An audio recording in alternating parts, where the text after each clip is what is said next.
Jésus, ayant appris que Jean avait été livré, se retira dans la Galilée. Il quitta Nazareth et vint demeurer à Capernaum, situé près de la mer, dans le territoire de Zabulon et de Nephtali, afin que s'accomplisse ce qui avait été annoncé par Ésaïe, le prophète.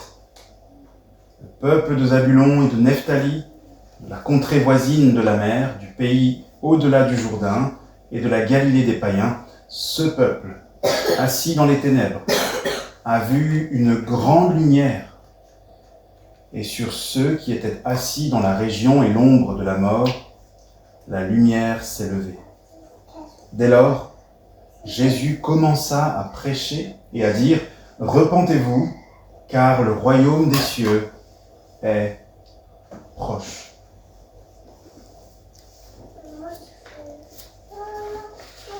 Après avoir tiré des leçons concernant la personne du Christ et son œuvre, en réfléchissant au temps, vous vous souvenez, au lieu et au but qui nous sont indiqués par le début du ministère public de notre Seigneur Jésus, après avoir pris le temps d'étudier ce qu'on pouvait apprendre du caractère du Christ et de sa mission au travers du but annoncé, notre passage ici se termine au verset 17 en nous indiquant cette fois-ci, on pourrait dire la manière, la façon dont le Christ a commencé son œuvre de rédemption, dans la partie un peu plus officielle, un peu plus publique, comme on l'avait déjà expliqué.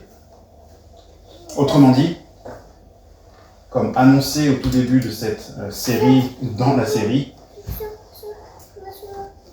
après avoir vu le timing, le lieu et le but, nous regardons maintenant à la façon dont Jésus de Nazareth a entamé son immense tâche de sauver son peuple de leurs péchés. Et je relis le verset 17. Dès lors, Jésus commença à prêcher et à dire « Repentez-vous, car le royaume des cieux est proche. » Le verset 17 donc, nous indique que le Seigneur Jésus commence à accomplir sa mission au travers de la prédication d'un message. Voilà la manière, voilà la façon.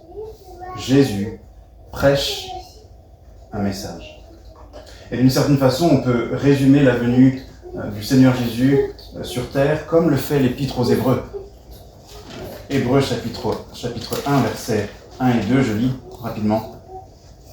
Après avoir autrefois, à plusieurs reprises et de plusieurs manières, parlé à nos pères par les prophètes, et le dernier d'entre eux, Jean-Baptiste, Dieu, dans ces derniers temps, nous a parlé par le Fils, par Jésus. Voilà une des principales occupations du Christ. Voilà une des principales manières, ou la manière principalement pour laquelle le Seigneur commence son ministère, la prédication. David Livingstone, un missionnaire en Afrique au XIXe siècle, a fameusement déclaré la chose suivante. Il disait « Dieu n'a qu'un fils et il en a fait un missionnaire. » Et il disait cela pour s'encourager lui-même dans sa tâche de missionnaire, à réaliser qu'il est ici en train d'accomplir une des choses les plus importantes, puisque ça a été une des choses que le Christ lui-même s'est attelé à faire, prêcher. En effet, comme Jésus lui-même le dira à Pilate lors de sa rencontre avec ce gouverneur, il est venu dans le monde pour témoigner de la vérité. Et cette vérité dont il faut témoigner, c'est une vérité qu'il faut dire. Il s'agit de parler, de prêcher.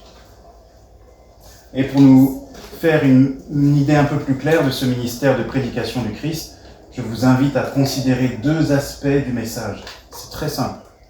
La forme et le fond.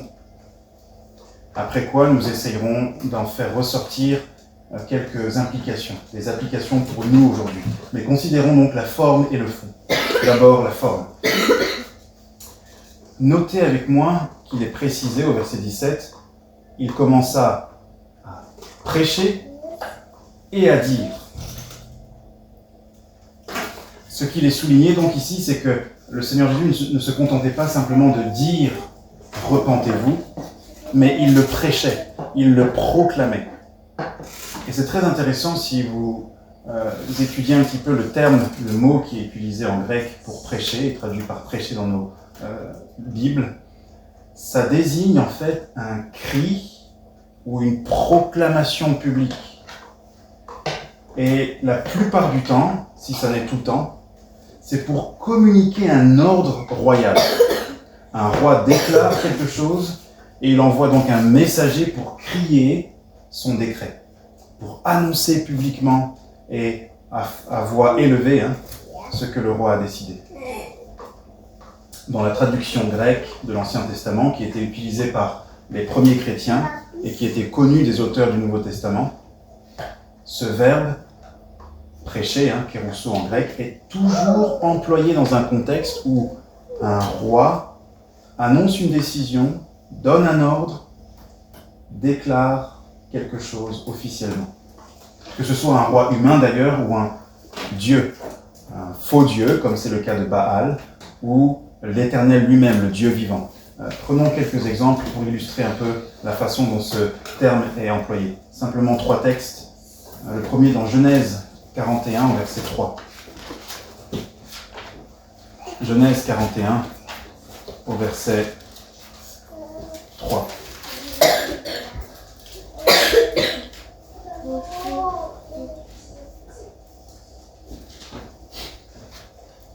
Genèse 41, et nous lisons ceci.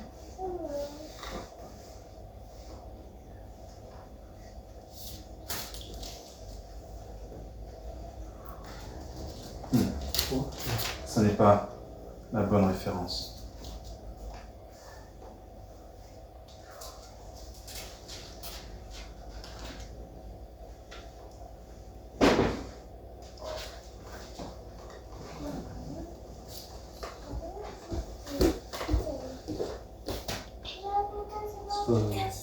C'est Genèse 43. Genèse 41, verset 43. Il y avait bien un 3, c'est le verset 43. Autant pour nous. Écoutez ce qui est dit lorsque vous vous souvenez de cette histoire. Joseph est nommé gouverneur par le pharaon. Et il va y avoir une sorte de cérémonie officielle qui va officialiser ce nouveau statut. Et nous lisons au verset 43 que le pharaon fit monter donc Joseph sur le char qui suivait le sien, et l'on criait devant lui à genoux. C'est ainsi que le pharaon lui donna le commandement de tout le pays d'Égypte. Et le verbe « on criait » pourrait être traduit « on prêchait »,« on proclamait ». C'est le même terme utilisé dans la traduction grecque de l'Ancien Testament. Regardez un deuxième texte dans Ésaïe, cette fois-ci au chapitre 61. Ésaïe 61, verset 1. « L'Esprit du Seigneur, l'Éternel est sur moi, car l'Éternel m'a oint pour porter de bonnes nouvelles aux malheureux. Il m'a envoyé pour guérir ceux qui ont le cœur brisé, pour proclamer, et c'est là le verbe, pour proclamer aux captifs la liberté et aux prisonniers la délivrance. » Et enfin, dans Jonas, le verbe revient plusieurs fois, mais on va simplement lire le verset 2 du premier chapitre de Jonas. Et on le retrouve, je crois, à 4 ou 5 reprises au moins dans ce petit livre. Jonas, chapitre 1, et le verset 2, c'est lorsque Dieu envoie ce prophète proclamer un message de repentance à une ville païenne. Nous lisons « Lève-toi, dit l'Éternel, va à Ninive, la grande ville, et crie contre elle, car sa méchanceté est montée jusqu'à moi. » Ou autrement dit, prêche contre elle, proclame contre elle. Et donc si on en revient à l'œuvre du Seigneur Jésus, dans la forme, il est cet homme qui se tient au-dessus d'un puits profond, d'un précipice dans lequel quelqu'un est tombé. Et cette personne est comme évanouie, un peu dans les vapes, on dirait. Et cet homme se tient au-dessus et il veut réveiller le camarade qui est tombé parce qu'il lui a envoyé une corde. Il va crier « Hé, réveille-toi » S'il le murmure, s'il le chuchote, probablement il ne va pas atteindre le but, n'est-ce pas? Ou pour prendre une autre image, il est comme cet homme qui vient sur la place du marché et il y a un brouhaha, un grand bruit parce que les gens achètent et vendent. Les marchands déclarent le prix de leurs marchandises et aucun d'entre eux ici ne se préoccupe du nouveau décret du roi. C'est pourquoi le roi envoie son messager qui arrive sur la place, pleine d'effervescence. Il se met sur un lieu un peu élevé et il va, pensez-vous, chuchoter et dire « Oyez, oyez, je ne veux surtout pas vous déranger, mais... » Non, certainement pas. Cette image serait grotesque, n'est-ce pas? Mais au contraire, il se met sur un lieu élevé et à gorge déployée, il va crier et appeler, commander l'attention de ceux qui sont là. Et lorsqu'il leur écoute, lorsqu'il s'est assuré de leur attention, il déclare avec précision le message du roi. Et ici, ce message est « Repentez-vous, car le royaume des cieux est proche. » Est-ce que vous comprenez un peu mieux l'image dans la forme? Et c'est très important parce que ça va nous aider à... C'est le but de cette étude dans le livre de Matthieu, et en particulier ici, c'est d'avoir une image plus précise, plus biblique du Seigneur Jésus. Il est certes l'homme plein de douceur et humble, n'est-ce pas? Mais nous ferions une erreur si nous avions en tête quelqu'un qui n'était pas en mesure de proclamer un message avec ferveur, de prêcher avec vigueur et de parler suffisamment fort pour qu'une foule en plein air s'arrête et l'écoute. Il est frappant aussi de se souvenir que le Seigneur Jésus va comparer plus loin dans l'Évangile son ministère à celui de qui? De quel prophète? Il se compare à un prophète au chapitre 12 de mémoire. Alors à Salomon, mais aussi à un autre. Alors, pas à Moïse tellement. On vient de lire d'ailleurs la mission de ce prophète. À Jonas. À Jonas. Il dira qu'il ne leur sera pas donné d'autre signe que le signe de Jonas, et même il va leur dire, en comparaison, il y a ici plus que Jonas. Les Ninivites se sont repentis lorsque Jonas leur a prêché. Du coup, vous êtes plus coupables que si vous ne vous repentez pas, parce que je suis plus grand que Jonas. Je suis celui qui a envoyé Jonas, Emmanuel, Dieu avec nous. Et donc, réfléchissons ensemble. Si Jésus se compare à Jonas, c'est que, d'une certaine façon, Israël, à cette époque, est comparable à Ninive. Israël se trouve dans une même corruption spirituelle. Et l'imminence du jugement a déjà été déclarée par Jean-Baptiste. La hache divine est déjà posée à la racine de tout arbre qui ne porte pas de bons fruits et qui sera du coup jeté au feu. Je crois que cette comparaison est importante parce que ça nous fait réaliser que lorsque le Seigneur Jésus allait pour prêcher l'Évangile et pour prêcher la repentance, il ne le faisait pas comme quelqu'un qui est détaché. Il ne le faisait pas comme quelqu'un qui ne cherchait pas à convaincre qu'il fallait se repentir. Mais il le faisait comme un homme convaincu que le chronomètre de Dieu ne s'arrête pas et qu'il est lancé et qu'il y a un rendez-vous, une échéance. Il y a un coup de sifflet final où Dieu va dire « Stop ». Et donc avec ces éléments, j'espère que ça vous aide à avoir une image un peu plus claire de ce que le Seigneur Jésus faisait lorsqu'il est dit qu'il prêchait la repentance. Dernière remarque sur la forme avant de passer au fond. Cette proclamation, on l'a dit, a un caractère royal, puisque dans tous les exemples que je pourrais vous montrer dans l'Ancien Testament, c'est ou bien Dieu qui envoie quelqu'un pour prêcher, pour proclamer, ou bien un roi humain, souvent un roi du peuple d'Israël ou du royaume de Juda. Et donc, si c'est un décret royal, à votre avis, Est-ce que c'est un décret qui peut être obéi avec délai? Est-ce que c'est une déclaration pour laquelle on peut émettre un veto et dire « Oh, je m'y oppose, je n'ai pas la conviction que c'est une chose à laquelle je devrais me soutenir ». Hors de question. C'est un décret royal. Et donc, l'effet est immédiat et la portée est générale. Tous sont concernés. En tout cas, tous ceux qui sont sous l'autorité du roi, qui fait ce décret, sont concernés. Alors, ici nous parlons du royaume des cieux. Je vous laisse donc réfléchir à qui peut être concerné dans ce monde sous les cieux que Dieu a fait. Qui peut être concerné par ce message « Repentez-vous, car le royaume de Dieu est proche ». Passons au fond. Quel est donc le message que le royaume des cieux, au travers du Christ ici, proclame? Quel est le fond du message que Christ annonce à Israël? Ici, vous l'avez compris, ça n'est pas une nouveauté. C'est dans la continuité de ce que les prophètes, depuis toujours, ont été envoyés pour annoncer au peuple d'Israël, le peuple de l'Ancienne Alliance. C'est dans la continuité de ce que Jean-Baptiste a aussi prêché. Changez radicalement. Repentez-vous, car le royaume des cieux est proche.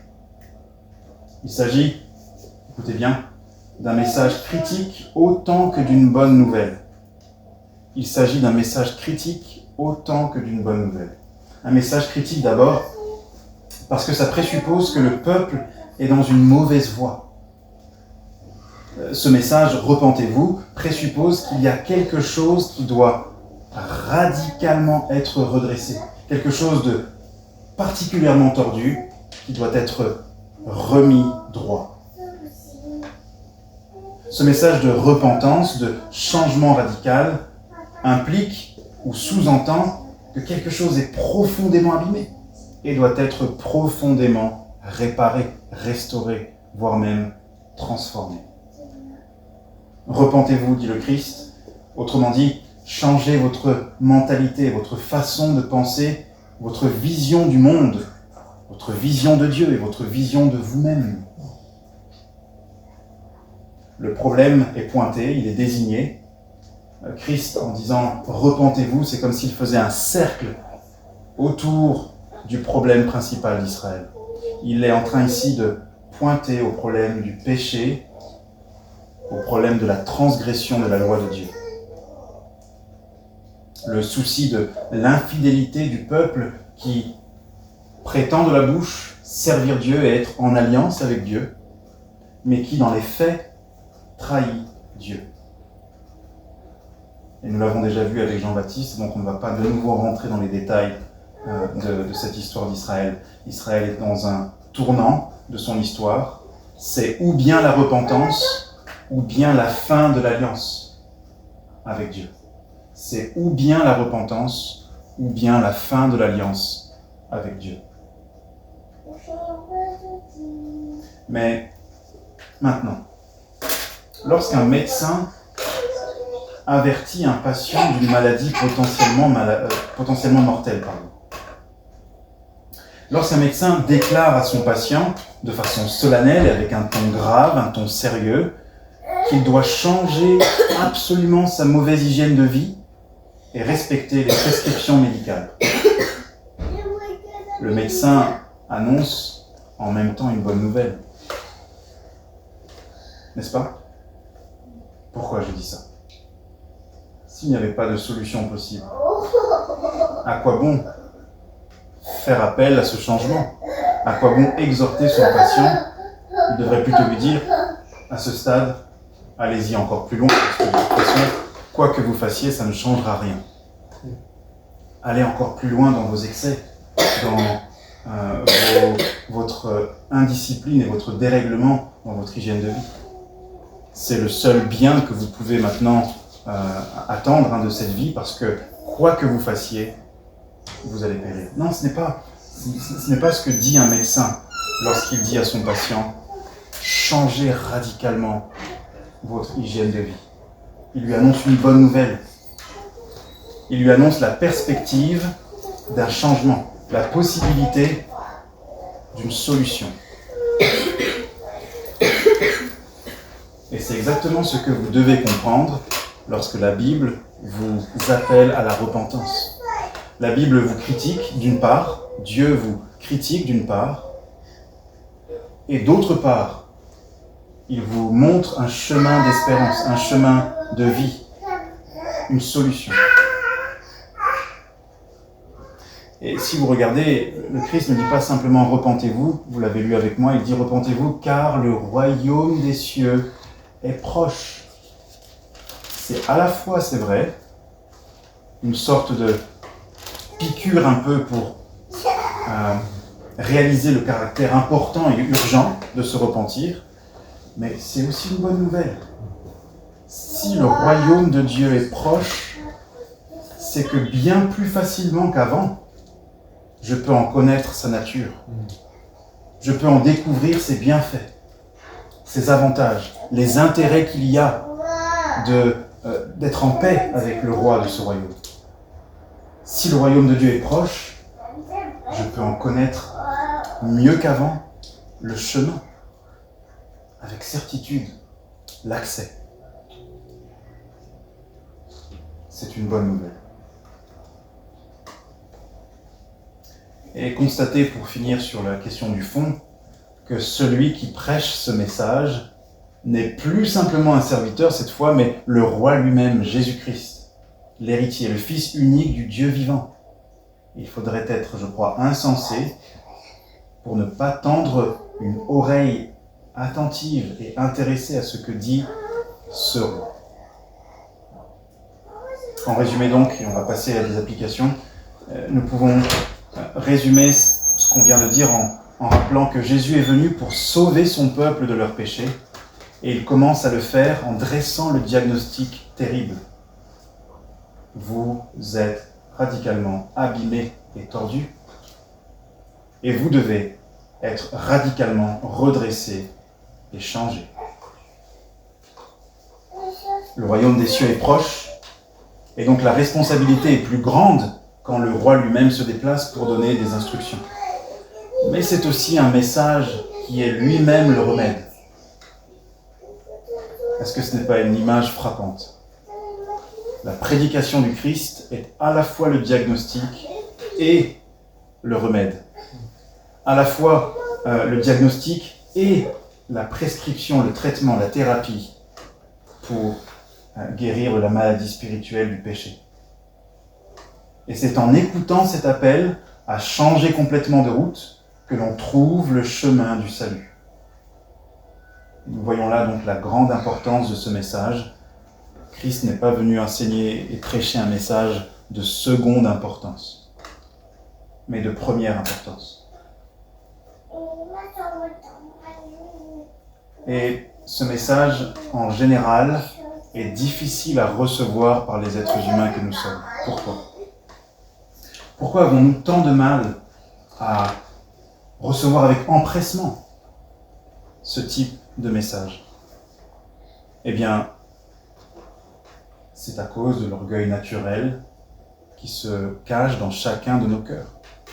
Naturellement, nous nous voyons d'un œil flatteur, nous nous voyons meilleurs que ce que nous sommes. Et donc nous sommes réfractaires, naturellement, à des critiques, réfractaires à un appel au changement, réfractaires à un message qui nous dirait « le problème, c'est en fait moi ». Notre tendance première est plutôt, vous le savez, de pointer vers les autres et de dire « le problème, c'est eux ». Mais Christ vient et il proclame « le problème, c'est vous ».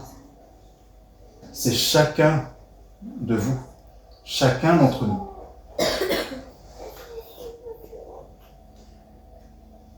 Le divin médecin est clair, il faut un changement radical de spiritualité.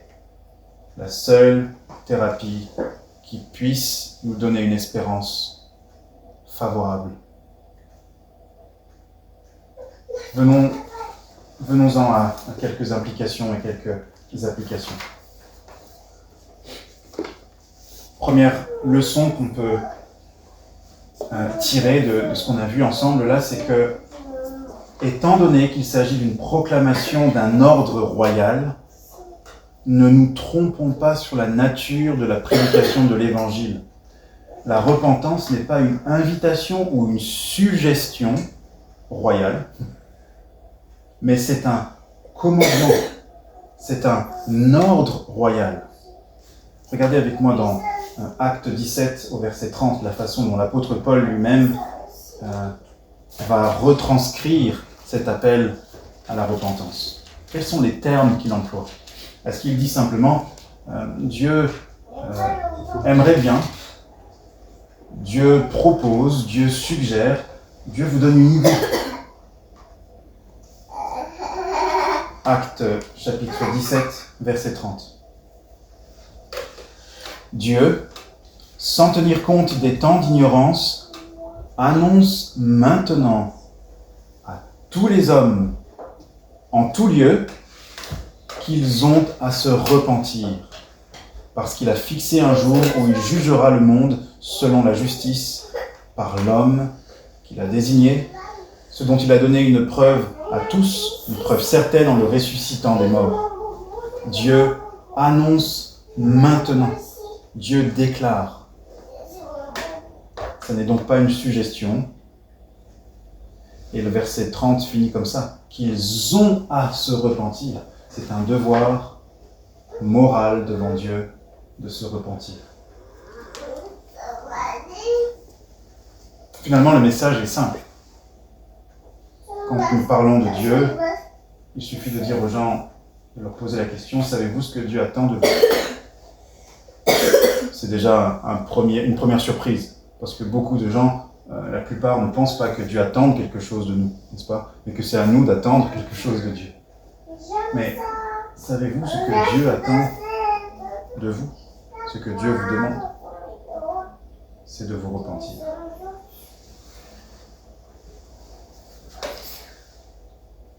Concluons cette première application en notant donc que lorsque quelqu'un désobéit à cet appel à la repentance, ça n'est pas simplement quelqu'un qui a fait un choix entre deux options valables ou deux options comparables, équivalentes. Non, c'est une désobéissance pure et simple. C'est une offense, hier comme aujourd'hui, envers le Dieu qui commande à tous les hommes de se repentir. Deuxième leçon et deuxième application, le salut est annoncé et il est communiqué par le Christ au moyen de la parole. Alors ça paraît évident ici ce que je dis. S'il prêche, forcément il utilise des paroles. S'il prêche, il va utiliser des mots, des phrases, des arguments. Où est-ce que je vais en venir? Eh bien, notez que ça demande donc de notre part que notre intelligence soit engagée. Si Christ est en train de communiquer un message, c'est que nous devrions être attentifs pour recevoir ce qu'il veut nous communiquer, pour comprendre ce qu'il veut nous dire. Parce que sans comprendre ce qu'il veut nous dire, nous ne pouvons pas répondre de façon adéquate. Et là, je fais cette remarque simplement pour souligner l'erreur et le danger du sentimentalisme ou du fidéisme. Ce concept qui nous dit qu'il suffit simplement d'avoir la foi, en quoi on ne sait pas trop, mais l'important c'est d'avoir la foi. Que quelque part, ce qui compte c'est d'avoir le cœur touché. Par quoi? On ne sait pas trop non plus, et pourquoi on ne pourrait pas le dire, mais c'est d'avoir le cœur touché, un sentiment religieux, vous voyez, et que ça suffirait pour être en bon terme avec la divinité. C'est un courant qui existe encore jusqu'à aujourd'hui. Et même parmi ceux qui pourraient porter le nom d'évangélique, lorsque vous entendez des discours qui consistent à dire « Oh non, la doctrine, non », c'est quelque part ce qu'ils sont en train de dire. C'est donc une erreur pour les disciples de Jésus qui voudraient faire l'œuvre du Christ d'annoncer le salut, d'essayer de le faire sans utiliser de mots, sans réfléchir au message, sans ouvrir la bouche. Combien de fois j'ai entendu cette affirmation de la part de gens sincères, mais qui disaient « Moi, je vais témoigner, mais sans parler. Témoigner par mes actes et mon comportement. » C'est à la fois prétentieux, parce que c'est penser que leur comportement est tellement sain et tellement pieux que les gens feront le lien avec Christ, sans même avoir été enseignés. Et non seulement je dirais que c'est orgueilleux et arrogant, mais c'est aussi penser du coup que Jésus n'a pas eu la meilleure des méthodes. Parce qu'il a commencé par faire quoi? Par prêcher. Parler. C'est aussi une erreur, je crois, de penser que la précision doctrinale donc est superflue. Imaginez, et je vous donne cette illustration pour illustrer ce que je veux dire ici. Imaginez que vous devez aller dans une ville de refuge. D'accord?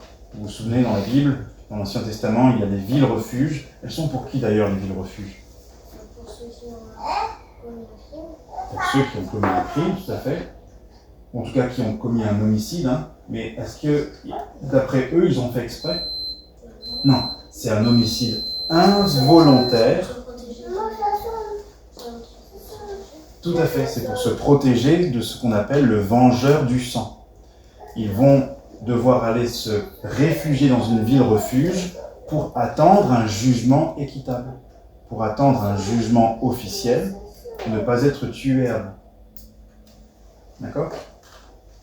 Le vengeur du sang avait l'interdiction dans la loi de Dieu d'aller chercher l'homicide involontaire, en tout cas celui qui n'avait pas encore été jugé, dans la ville de refuge. Ok. Imaginez que vous êtes cet homme, cette personne, cet enfant, cette fille, peu importe, mais qui veut aller dans la ville refuge parce que le vengeur du sang le cherche. Vous avez vécu un accident, vous étiez en train de couper du bois, et le bois et le fer de votre hache, n'est-ce pas, est allé directement dans le front de votre camarade qui était avec vous. Chose terrible, n'est-ce pas? Et vous vous dites, mais il n'y a aucun autre témoin. Qui va me croire que c'est complètement involontaire? Et donc vous allez chercher à aller dans la ville refuge pour être sûr que vous aurez un jugement équitable. Mais vous ne savez pas l'itinéraire de la ville refuge. Donc vous allez vous renseigner.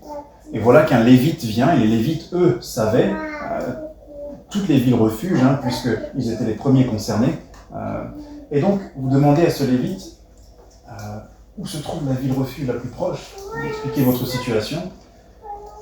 Et voilà qu'il vous dit, à partir d'ici, c'est dans la direction de mon bras, mais après ça va un peu ailleurs. Et bon, si vous allez tout droit, vous allez probablement le trouver dans cette direction-là, mais bon, à peu près.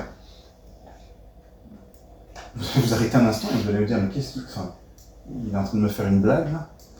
J'ai besoin de la direction précise, n'est-ce pas? J'ai pas besoin de quelque chose de confus. Et si vous n'avez pas la direction précise, vous perdrez du temps à chercher cette ville refuge et vous serez rattrapé par le vengeur du sang. Cette illustration pour nous dire, lorsque le Seigneur est en train de pointer la ville refuge, la paix avec Dieu, le pardon qui se trouve auprès de Dieu, il le fait avec précision parce que c'est une question de vie ou de mort. Et si nous, ses disciples, nous voulons être imprécis parce que nous avons peur de déranger, nous voulons être... C'est du pur égoïsme. C'est du pur égoïsme. Comme ce lévite qui est en train de divaguer et qui n'a pas fait son travail de lévite, de savoir précisément comment on pouvait se rendre à la ville refuge la plus proche.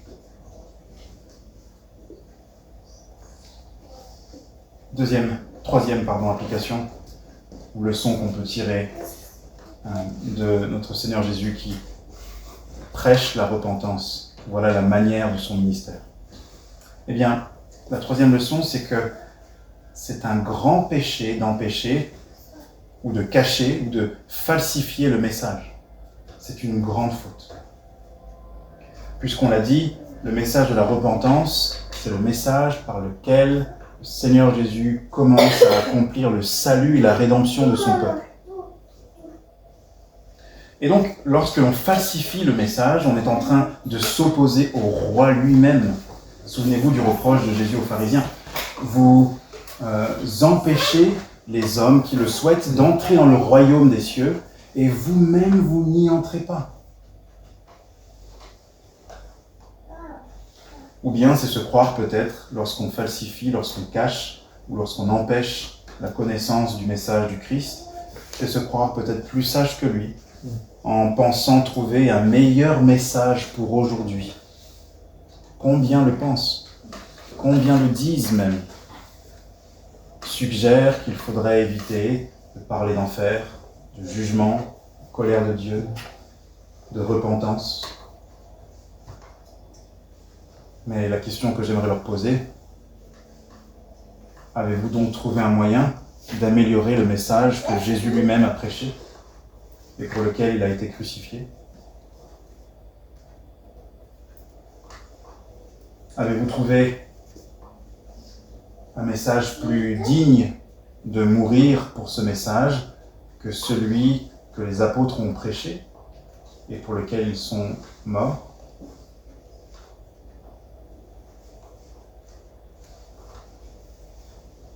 Quatrième utilité de notre étude de ce matin sur le fait que le Seigneur Jésus commence son ministère en prêchant, c'est la façon, la manière par laquelle il commence.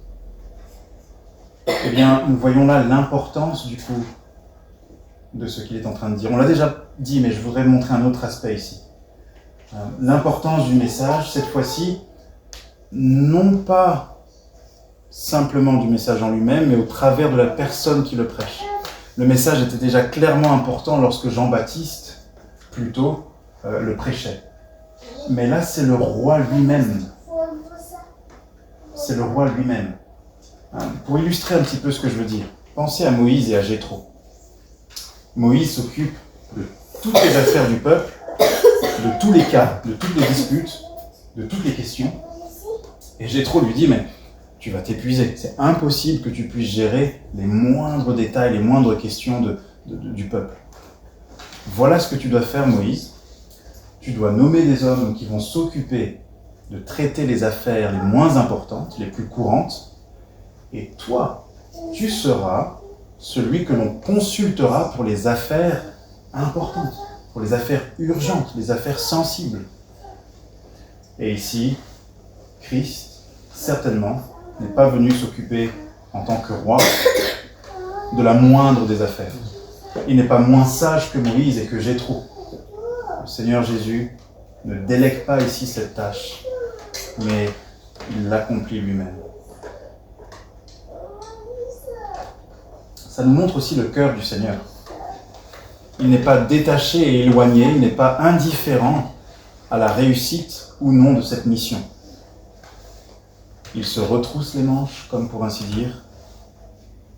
Il nous rejoint dans notre humanité, dans notre abaissement. Il vient vivre parmi nous et nous instruit sur le chemin à suivre pour éviter la colère de Dieu et recevoir la paix, le salut éternel, le pardon de nos péchés. Il le fait lui-même parce qu'il estime cette tâche comme étant la plus importante. Avant-dernière application.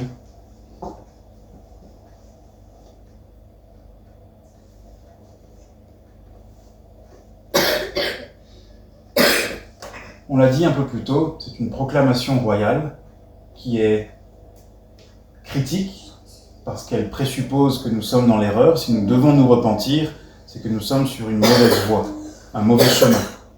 Nous sommes dans une mauvaise direction. C'est un message aussi qui appelle à une réponse immédiate, n'est-ce pas? Quand le roi déclare ou donne un ordre, les sujets ne disent pas « Voilà le calendrier, roi, que je vous fixe pour ma réponse ».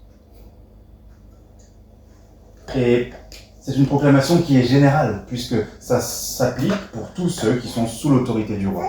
Alors où est-ce que je veux en venir? Eh bien, ces trois aspects, ces trois caractères du message, critique, immédiat, général, rendent impossible, écoutez bien, rendent impossible l'absence de conflit,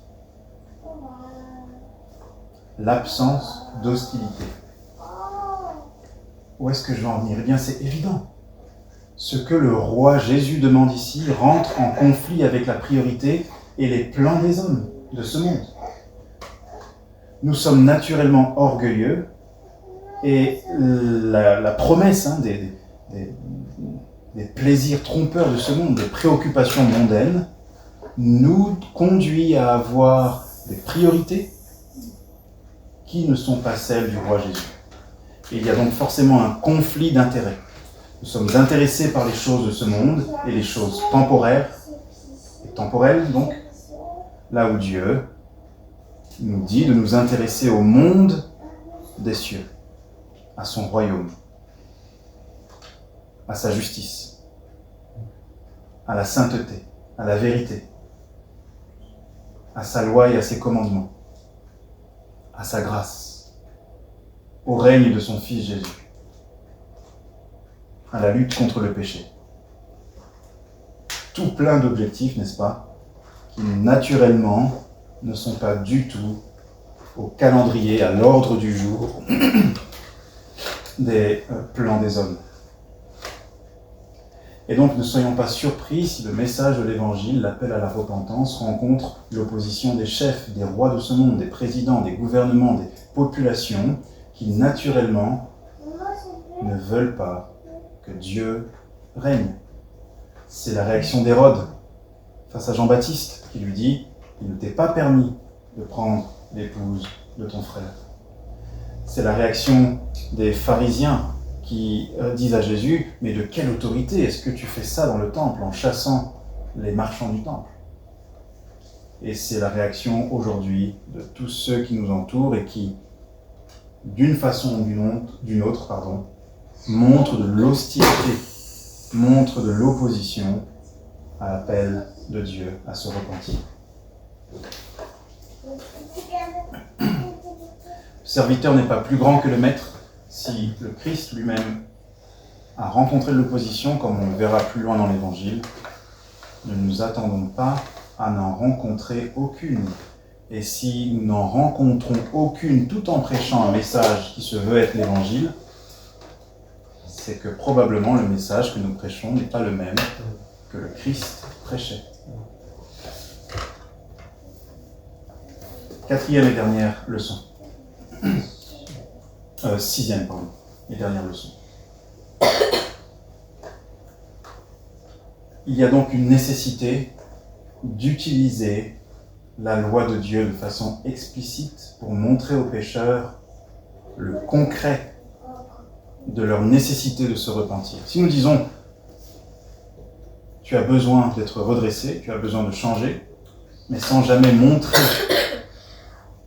où se trouve ce qui est tordu, où se trouve ce qui est abîmé, ne soyons pas étonnés que personne ne se repente vraiment.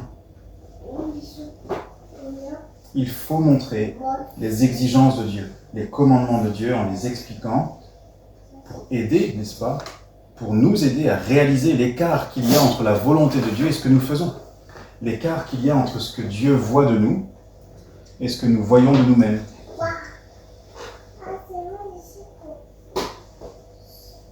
Si nous ne voulons pas que les pécheurs rejettent le verdict de culpabilité que Dieu pose sur nous, sur chacun de nous, il faut donc amener des preuves évidentes en prêchant clairement la loi. Et c'est à ce moment-là qu'il sera logique, approprié de prêcher la grâce et l'évangile, qui est la solution.